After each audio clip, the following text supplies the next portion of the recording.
श्री बलराम दास जी जगन्नाथ जी के आगे राग सेवा करते थे और उनका उद्देश्य होता था श्री जगन्नाथ जी को रिझाना। पर एक बार श्री बलराम दास जी गा रहे थे और उनके गायन के स्वर पर दर्शनार्थियों में खड़ी एक महिला रीझ गई। उसको इतना अच्छा लगा उनका गायन। स्वाभाविक था, बलराम दास जी जब बाहर आए तो कन्या वहीं खड़ी उनकी प्रतीक्षा कर रही थी। महिला उसने प्रशंसा की, पर बलराम दास जी का जो स्वरूप स्वभाव था, प्रशंसा से ज्यादा प्रसन्न होते नहीं थे। जी जी जय हो करके नीची नजर निकल गए। अगले दिन वो फिर आई और अब उसने फिर प्रशंसा की। देखो बहुत ध्यान से सुनना। बलराम दास जी को फिर वही स्वभाव उनका फिर चले गए, लेकिन तीसरे चौथे दिन वो थोड़ा सा उसके भाव के प्रति रीझने लगे। अब बलराम दास जी के चित्त में क्या आ गया कि वो जगन्नाथ जी रीझ है, ये भावना कम होती जा रही थी। अब होता जा रहा था वो रीझ है। तो गाते तो थे, स्वर लगाते तो थे, पर पहले स्वर इस भाव से लगाते थे कि ठाकुर जी रीझ है, पर अब स्वर इस भाव से लगाने लगे कि वो रीझ है। गायन अभी भी अच्छा होता था उनका, पर उद्देश्य परिवर्तित हो गया था। बहुत संक्षिप्त बात है ये, समझने वाली बात। हमारा उद्देश्य क्या है? हमारे नाम जप के प्रति, हमारे तिलक के प्रति, हमारे कंठी के प्रति, हमारे गुरु आंगन में आने के प्रति भी उद्देश्य क्या है हमारा? कई लोग कथा भी इसलिए सुनने आते क्योंकि हमारे पड़ोसी जा रहे हैं, उनको हम दिखा सकें कि हम भी कथा सुनते हैं। दिखावे के लिए ही कथा में आ रहे हैं। कई जगह ऐसा होता है। एक घर में ही जोरानी, वो देवरानी जेठानी भी वो इसलिए आ रही है क्योंकि देवरानी कथा सुनती है, मैं भी सुनूंगी, मैं भी इसको दिखाऊं, मुझ में भी भक्ति है। आपका उद्देश्य क्या है? आपके भजन भाव के पीछे, आपकी सेवा के पीछे। तो बलराम दास जी अब उसको रिझाने लगे। अब उसने भी नृत्य करना प्रारंभ कर दिया। तो अब बलराम दास जी के कुछ दिनों बाद स्थिति ऐसी होती चलेगी, अब जगन्नाथ जी के लिए वो गाते ही नहीं है। अब तो केवल जगन्नाथ जी के मंदिर का आश्रय लेते हैं, गाते उसी के लिए कि वो रीझ है। धीरे धीरे उस महिला में उनका आकर्षण हो गया। वो एक नगर वैश्या थी। अब तो बलराम दास जी उसी के संग रहने लगे, उसी के संग रहते, उसी के संग खाते, उसी के संग सब भावना रखते। धीरे धीरे ये बात पूरे जगन्नाथपुरी में फैलने लग गई कि बलराम दास तो अपने चरित्र से अब हीन हो गया। मंदिर परिसर में पंडित पुजारी और सब चर्चा करने लगे, इनको सेवा से दूर करो जगन्नाथ जी की, अब इनका अब आचरण अच्छा नहीं है। धीरे धीरे उनको मंदिर की सेवा से भी दूर कर दिया गया, लेकिन उनको अब कोई फर्क पड़ता नहीं था। उसके प्रति इतनी आसक्ति बढ़ गई है, उसी के संग रहना उनके लिए सुख बन गया था। समय आया रथ यात्रा का, और रथ यात्रा के समय श्री बलराम दास जी को सौभाग्य था कि रथ यात्रा प्रारंभ ही बलराम दास जी के पद गायन के बाद होती थी। जगन्नाथ जी का रथ तब तक नहीं बढ़ता जब तक बलराम दास जी पद ना गाते। रात भर भोग विलास चिंतन में रहते थे। आज प्रातःकाल का समय हुआ, पूरे जगन्नाथपुरी में जय घोष हो रहा था, सारी भीड़ पूरी इकट्ठा हो चुका है रथ यात्रा के लिए। और श्री बलराम दास जी अपने कक्ष में पौढ़े हैं। पौढ़े नेत्र खोले, और नेत्र खोल करके उन्होंने अपने पूरे जीवन पर दर्शन किया। मेरा जीवन कैसा था, मुझे जगन्नाथ जी ने स्वीकार किया, मैं उनके सामने राग सेवा करने लगा, उनकी प्रसन्नता मेरी प्रधानता होती थी। कितने लोग प्रशंसा करके जाते थे, पर मुझे किसी की प्रशंसा से कोई प्रभाव नहीं होता था। एक दिन एक महिला ने आकर के मेरी प्रशंसा कर दी, मेरा थोड़ा आकर्षण बढ़ा। दूसरे दिन और प्रशंसा की, थोड़ा और आकर्षण बढ़ा। चौथे पांचवें दिन से मेरा आकर्षण केंद्र अब मैं जगन्नाथ जी को नहीं सुना रहा था, फिर मैं उस महिला को रिझाने लगा। अपने आप पूरी रील उनके मस्तिष्क में घूमने लगी। बोले आज स्थिति क्या है, अब जगन्नाथ जी से कोसों दूर रहता हूं, केवल उसी के पास रहता हूं। आज रथ यात्रा है, मेरे गायन के बगैर जगन्नाथ जी का रथ नहीं चलता। मुझे इतना बड़ा सौभाग्य ठाकुर जी ने दिया और मैंने उस सौभाग्य का खुद त्याग कर दिया। मन में भाव आया बलराम दास जी के, अब सब भोग विलास छोड़ करके पुनः अपने सौभाग्य की ओर जाऊं। उस वैश्या के आगे हाथ जोड़ दिया, आज के बाद हम आपसे नहीं मिलेंगे, आप हमसे मत मिलना, हमसे जो अपराध हुआ सबके लिए क्षमा। कुछ धन चाहिए होगा तो मैं दे दूंगा, आपको कोई व्यवस्था चाहिए मैं दे दूंगा, आपके लिए कुछ व्यवस्था करनी मैं सब कर दूंगा, पर अब मैं जगन्नाथ जी को छोड़ और कहीं नहीं जाऊंगा, मुझसे अपराध हो गया। रोते हुए श्री बलराम दास जी रथ यात्रा जहां से प्रारंभ होती वहां पहुंचे, सिंह द्वार। पंडा पुजारियों ने जैसे ही बलराम दास को देखा दूर से ही दुत्कार दिया, फटकार दिया, खबरदार सामने भी मत आना जगन्नाथ जी के। अरे व्यभिचारी व्यक्ति, परिस्त्री गमन करने वाले व्यक्ति, तुझको हम जगन्नाथ जी के सामने बैठाएंगे? किसी ने जगन्नाथ जी के सामने खड़ा भी नहीं होने दिया बलराम दास को। बलराम दास जी स्वीकार करते हैं उस दंड को, बोले मैं अधिकारी हूं इस दंड का, क्योंकि मैंने अपराध किया है, मैंने सेवा सौभाग्य को ठुकराया है एक सांसारिक सुख के लिए। बलराम दास जी रोते विलखते श्री समुद्र किनारे चले गए और कहा कि मेरी साल भर की हर वर्ष की सेवा आज मैं नहीं कर पा रहा नाथ, पर आप तो कण कण में विद्यमान हो, तो वहीं बालू से ही एक रेत का एक रथ बनाया और उसमें बालूका के ही श्री जगन्नाथ जी बना के विराजमान कर दिए और अपनी राग रागनियां वहीं बैठ कर के गाने लगे। वहां मुझे नहीं आने दिया गया, ठाकुर जी आप यहां आकर के मेरा राग, जैसे ही गाने लगे वहां रथ यात्रा में सुभद्रा जी का रथ चल पड़ा, बलराम जी का रथ चल पड़ा, पर ठाकुर जी का रथ नहीं चले। सबने खींचा, नहीं चला। सबने हाथ जोड़ के प्रार्थना की, भगवान क्या बात है, आपका रथ क्यों नहीं बढ़ रहा है? श्री ठाकुर जी कहते हैं हमारा रथ तो बढ़ रहा है, आपको दिख नहीं रहा है। पंडा पुजारी बोले कहां बढ़ रहा है प्रभु, जहां का तहां ही तो खड़ा है। बोले आज हमारी रथ यात्रा सिंह द्वार पे थोड़ी हो रही है, आज हमारी रथ यात्रा समुद्र के तट पर हो रही है। हमारी रथ यात्रा बलराम दास कर रहा है। हम आज नंदी घोष रथ में थोड़ी बैठे हैं, हम तो आज बालूका के रथ में बैठे हैं और बलराम दास हमारी रथ यात्रा कर रहा है। यदि चाहते हो कि ये रथ आगे बढ़े तो बलराम दास ने बालूका का जो मेरा स्वरूप बनाया है उनको लेकर के आके इस रथ में विराजमान करो। सब लोग गए तो देखा पूरे जगन्नाथपुरी में कहीं भीड़ नहीं होती, रथ यात्रा वाले दिन सारी भीड़ रथ के सामने ही होती है। समुद्र खाली, बिल्कुल किनारे पर कोई भीड़ नहीं। दूर देखा बलराम दास उछल उछल के नाच रहा है, छोटा सा बालूका का रथ बना, उसी में छोटे से जगन्नाथ जी बालू के ही बैठा रखे हैं। सब लोगों ने जाके बलराम दास से कहा हमने भले ही तेरे अवगुण को हीन मान करके तुझे ठाकुर जी से दूर कर दिया, पर तेरे अवगुण को भी स्वीकार करके जगन्नाथ जी ने तुझे दूर नहीं किया। चल बलराम, ठाकुर जी को पद सुना। बलराम दास जी को लेकर के गए और ठाकुर जी के सामने बैठकर के जब उन्होंने पद गाया, अपनी सेवा की, तुरंत रथ चल पड़ा श्री जगन्नाथ जी का। ये कथा मैंने क्यों सुनाई? कई बार हमारे चित्त में काम दोष आ जाता है, उसके बाद भी ठाकुर जी हमें प्राप्त हो जाएंगे। अच्छा, इसका मतलब ये नहीं है कि आप सब लोग खुलेआम जो भी दोष उत्पन्न हो रहे हैं उनको होने दो। इस कथा से गलत, मेरे को बहुत कवर करके चलना पड़ता है कथाओं को, क्योंकि लोग कुछ भी अर्थ निकाल लेते हैं कई बार। कोई बात नहीं, ये दोष उत्पन्न हो रहा, होने दो।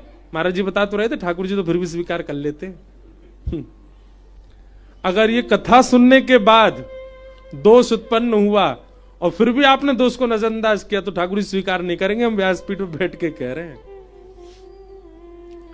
लेकिन एक बात है कि अगर किसी के चित्त में काम भाव है तो भी वह कभी ना कभी गुरु कृपा से अपने उस बुरे भाव का त्याग करके ठाकुर जी का अधिकारी बन जाएगा।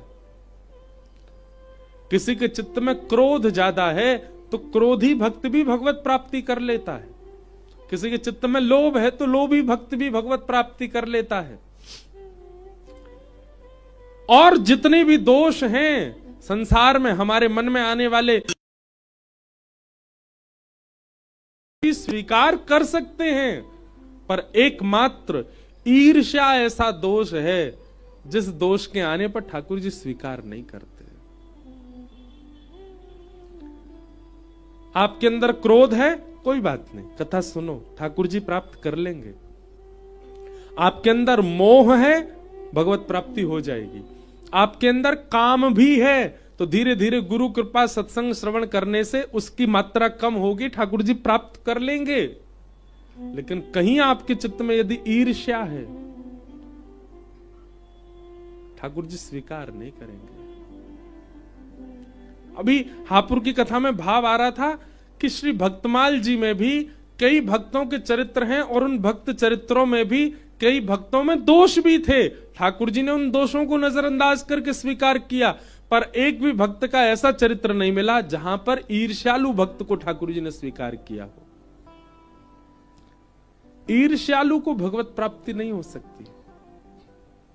इसलिए भैया कोई दोष मन में आवे घबराइए मत, गुरु कृपा भगवत कृपा से आप संभल जाओगे, ठीक हो जाएगा, वो दोष चला जाएगा। आप उसके प्रति प्रयास करने लग जाओ। लेकिन अगर आपके चित्त में किसी के प्रति ईर्ष्या एक बार भी उत्पन्न हो गई है, किसी के रूप को देख करके, किसी की वाणी सुन करके, किसी का स्वरूप देख करके, किसी की धन संपत्ति से, किसी के व्यवहार स्वभाव से अगर आपको उसके प्रति ईर्ष्या हुई है तो आपको चिंता होनी चाहिए, आपकी रातों की नींद उड़नी चाहिए, आपको अपने गुरु चरणों में जाके प्रणाम करना चाहिए कि ये दोष मेरे अंदर आ गया है। ईर्ष्या दोष भगवत प्राप्ति में सबसे बड़ी बाधा है। इसलिए कह रहे हैं निर्मत सराणाम सताम। भागवत जी का अधिकारी कौन? जिसके चित्त में मात्सर्य दोष नहीं है।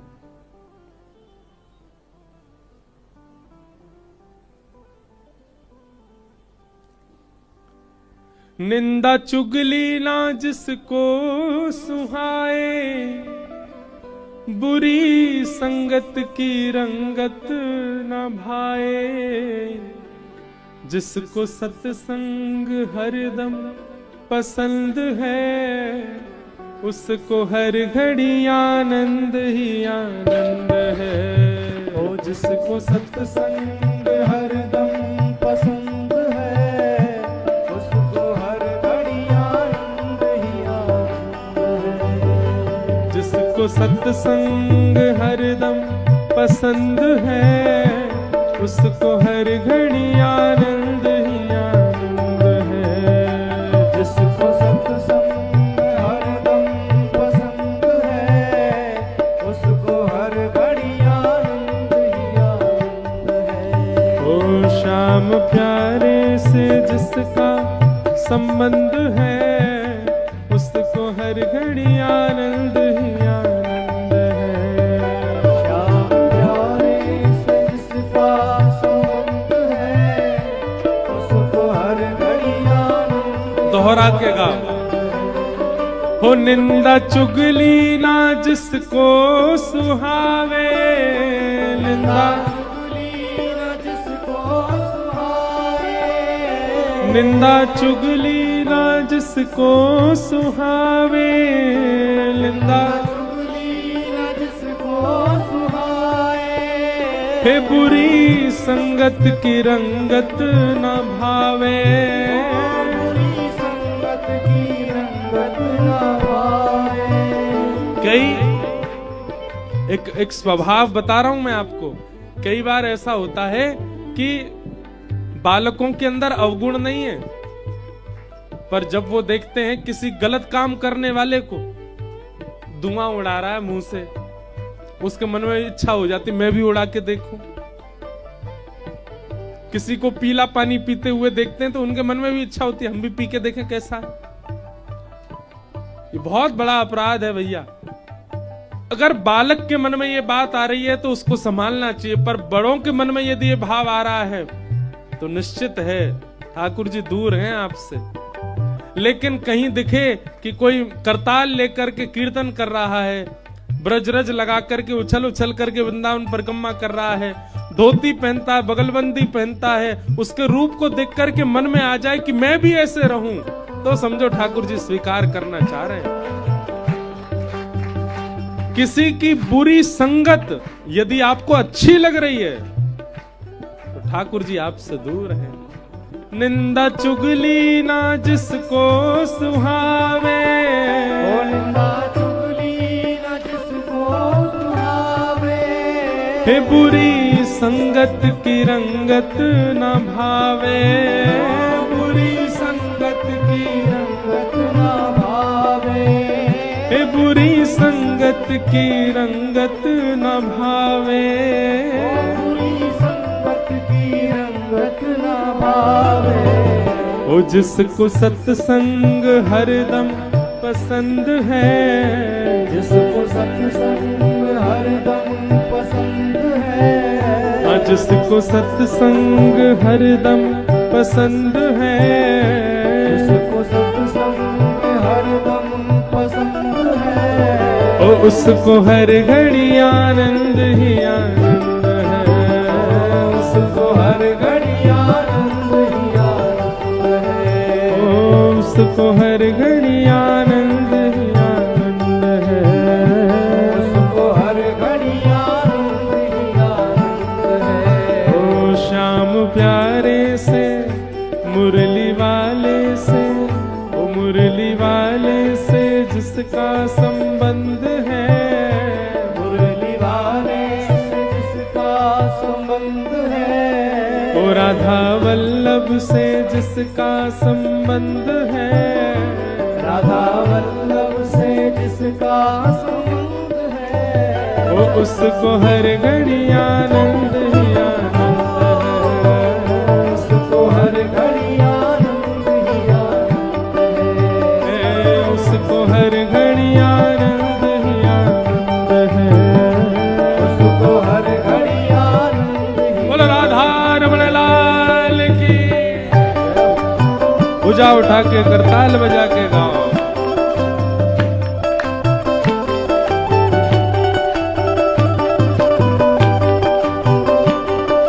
बोल मिथले बाबल साईं अम्मा की।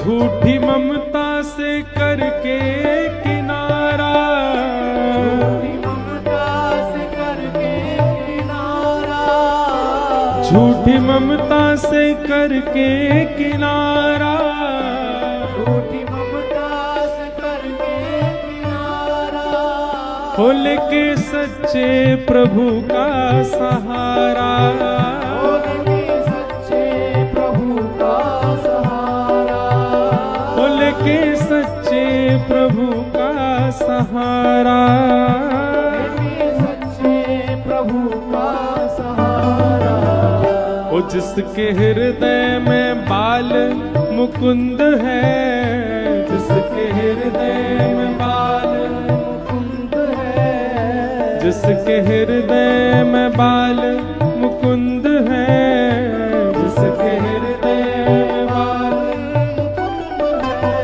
ओ उसको हर घड़ी आनंद ही आनंद है, उसको हर घड़ी आनंद ही आनंद है, उसको हर घड़ी आनंद ही आनंद है, उसको हर घड़ी आनंद ही आनंद है। ओ श्याम प्यारे राधा रमण से जिसका संबंध है,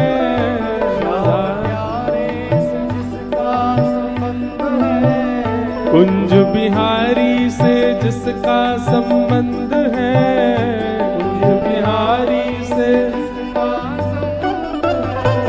ओ उसको हर घड़ी आनंद ही आनंद है, उसको हर घड़ी आनंद ही आनंद है, उसको हर घड़ी आनंद ही आनंद है, उसको हर घड़ी आनंद ही आनंद है।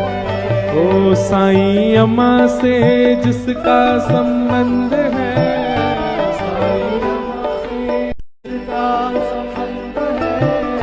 साईं अम्मा से जिसका संबंध है, साईं अम्मा से जिसका संबंध है, उसको हर घड़ी आनंद ही आनंद है, उसको हर घड़ी आनंद ही आनंद है, उसको हर घड़ी आनंद ही आनंद है, उसको हर घड़ी आनंद ही आनंद है। हो संत ऋषियों की वाणी को माने, संत ऋषियों की वाणी को माने, संत ऋषियों की वाणी को माने, संत ऋषियों की वाणी को माने, ओ संत ऋषियों की वाणी को माने, संत ऋषियों प्रेम भक्ति की महिमा को जाने, प्रेम भक्ति की महिमा को जाने, ओ प्रेम भक्ति की महिमा को जाने, प्रेम भक्ति की महिमा को जाने, जो उसी की रजा में रजामंद है, जो उसी की रजा में रजामंद, जो उसी की रजा में रजामंद है, जो उसी की रजा में रजामंद है, वो उसको हर घड़ी आनंद ही आनंद है, उसको हर घड़ी आनंद ही आनंद है, उसको हर घड़ी आनंद ही आनंद है, उसको हर घड़ी आनंद ही आनंद है। जो उसी की रजा में रजामंद है, जो उसी की रजा में रजामंद है, जो उसी की रजा में रजामंद है, जो उसी की रजा में रजामंद है, वो उसको हर घड़ी आनंद ही आनंद है, उसको हर घड़ी आनंद ही आनंद है, उसको हर घड़ी आनंद ही आनंद है, उसको हर घड़ी आनंद ही आनंद है, उसको हर घड़ी आनंद ही आनंद है, उसको हर घड़ी आनंद ही आनंद है, उसको हर घड़ी आनंद ही आनंद है, उसको हर घड़ी आनंद ही आनंद है। निर्मत्सराणाम सताम, किसी के प्रति मात्सर्य दोष भी उत्पन्न होना, ये भगवत प्राप्ति में सबसे बड़ी बाधा है। आप किसी अन्य रोग से ग्रसित हो, अन्य भाव से ग्रसित हो, आपके मन में कोई अन्य भावना है, आप ठाकुर जी की प्राप्ति कर लोगे, पर कहीं आपके चित्त में मात्सर्य है, ईर्ष्या है, आज ही आपको चिंता होनी चाहिए, रातों की नींद आपकी उड़नी चाहिए कि अब मुझे ठाकुर जी नहीं मिलेंगे। क्यों? मेरे चित्त में ईर्ष्या है। और जिस दिन आपके चित्त में चिंता प्रकट हो गई ना ईर्ष्या की, उसी दिन से ईर्ष्या घटने लग जाएगी। ईर्ष्या को घटाने का यही एक उपाय है कि उसके प्रति चिंता क्यों हो रही है हमको। व्यक्ति ईर्ष्या के प्रति चिंता नहीं करता, उसको चिंता ही ये रहती कि वो इतना अच्छा क्यों है। यही तो ईर्ष्या है। निर्मत्सराणाम सताम। भागवत का अधिकारी कौन? जिसके चित्त में ईर्ष्या नहीं, और कहीं अगर उसके चित्त में ईर्ष्या आ गई है तो उसको फिर खूब कथा सत्संग आदि करना चाहिए। गुरुजन की कृपा होगी, भागवत जी के अनुग्रह होगा तो उसकी ईर्ष्या कम होगी। तीसरी बात, श्रीमद् भागवत का संबंध क्या है? वैद्यम वास्तवमत्र वस्तु शिवदम। ठाकुर जी से हमारा संबंध कराती है, वो भी कैसा? कल्याणकारी। कथा सुनने के बाद में श्री ठाकुर जी आपको कहीं ना कहीं अपने से लगने लग जाएं। आप जब श्री राधा रमण जी को कौन बोल रहा है भाई? बोलो नहीं। और विशेष रूप से सामने वाली पंक्ति वाले तो बहुत ही सावधान बैठा करो, चाहे वो जेल के पीछे वाली क्यों ना हो।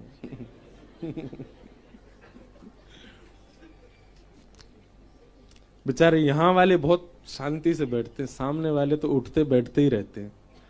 अब हम ऐसे बैठ के कथा करेंगे कल से, आपको देखेंगे।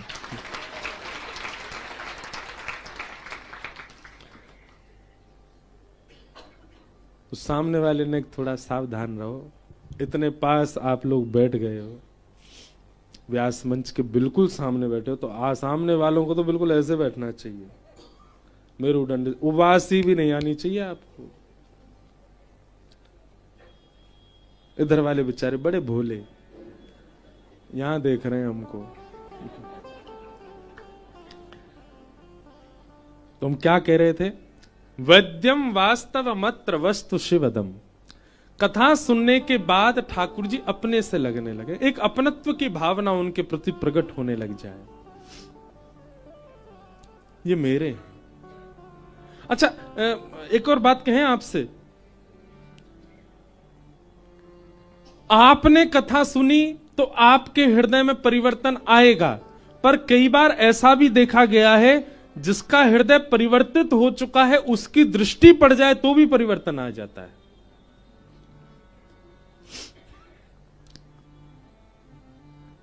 कथा सुनकर के, भक्ति मार्ग में आकर के जिसके चित्त में परिवर्तन आ गया, कई बार ऐसे कि हम पर दृष्टि पड़ जाए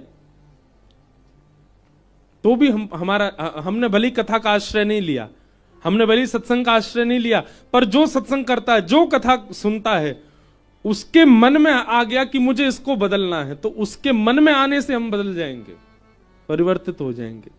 ऐसा भी होता है। हम क्यों कहते हैं संतों से जाके हमको आशीर्वाद दे दो?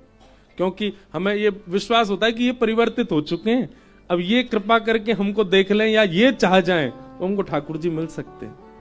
एक घटना, एक लीला सुनाऊं।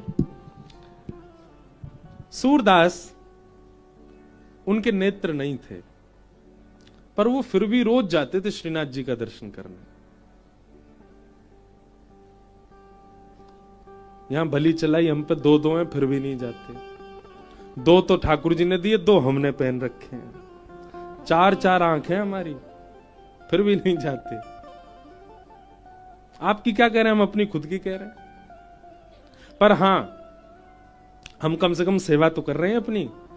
अभी तो ठाकुर जी की इतनी बड़ी कृपा चल रही है हमारे ऊपर, हम इस बात का खूब साईं से भी कहेंगे, साईं ने कृपा करी है। साईं के आंगन में उस समय आए थे जब बहुत कम कथाओं का क्रम होता था, और आज ये स्थिति है कि हम घर ही नहीं रह पाते। लेकिन इसका संबंध आप उससे मत जोड़ो कि व्यस्त बहुत रहते हैं, इनकी कथाएं बहुत ही। इसका संबंध आप इससे जोड़ो कि इनका एक भी दिन बिना हरि चर्चा के निकल नहीं रहा है, हर रोज कथा कर रहे हैं, एक दिन भी नहीं, नॉट अ सिंगल डे। ऐसी कृपा है अभी तो गिरधर लाल जी की। हर दिन हम मलुकपीठ वाले महाराज जी से कह रहे थे, मैंने महाराज जी हमारी सेवा अब धीरे धीरे कम होती जा रही है, हम इतने व्यस्त हो गए कि श्री गिरधर लाल जी की सेवा के लिए बालकों से कहना पड़ता, आप कर दो सेवा, आप कर दो मंगला। कई बार अभी तो कितने दिनों की तो नींद मेरी बकाया है, 365 दिन में से कम 100-150 दिन की तो नींद अभी भरी पड़ी है, सोया ही नहीं मैं। तो कभी कभी नींद आती है, खूब देर तक सो भी लेते हैं। तो महाराज जी हमको एक बात बोले, देखो श्रीमद् वल्लभाचार्य जी के पास श्रीनाथ जी प्रकट हुए। इधर देखो, श्रीनाथ जी प्राप्त किनको हुए, किनके लिए प्रकट हुए? वल्लभाचार्य जी के लिए। पर वल्लभाचार्य जी महाराज ने केवल ठाकुर जी को धोती उपरना और दूध का भोग, ये तीन ही सेवा करते थे बस।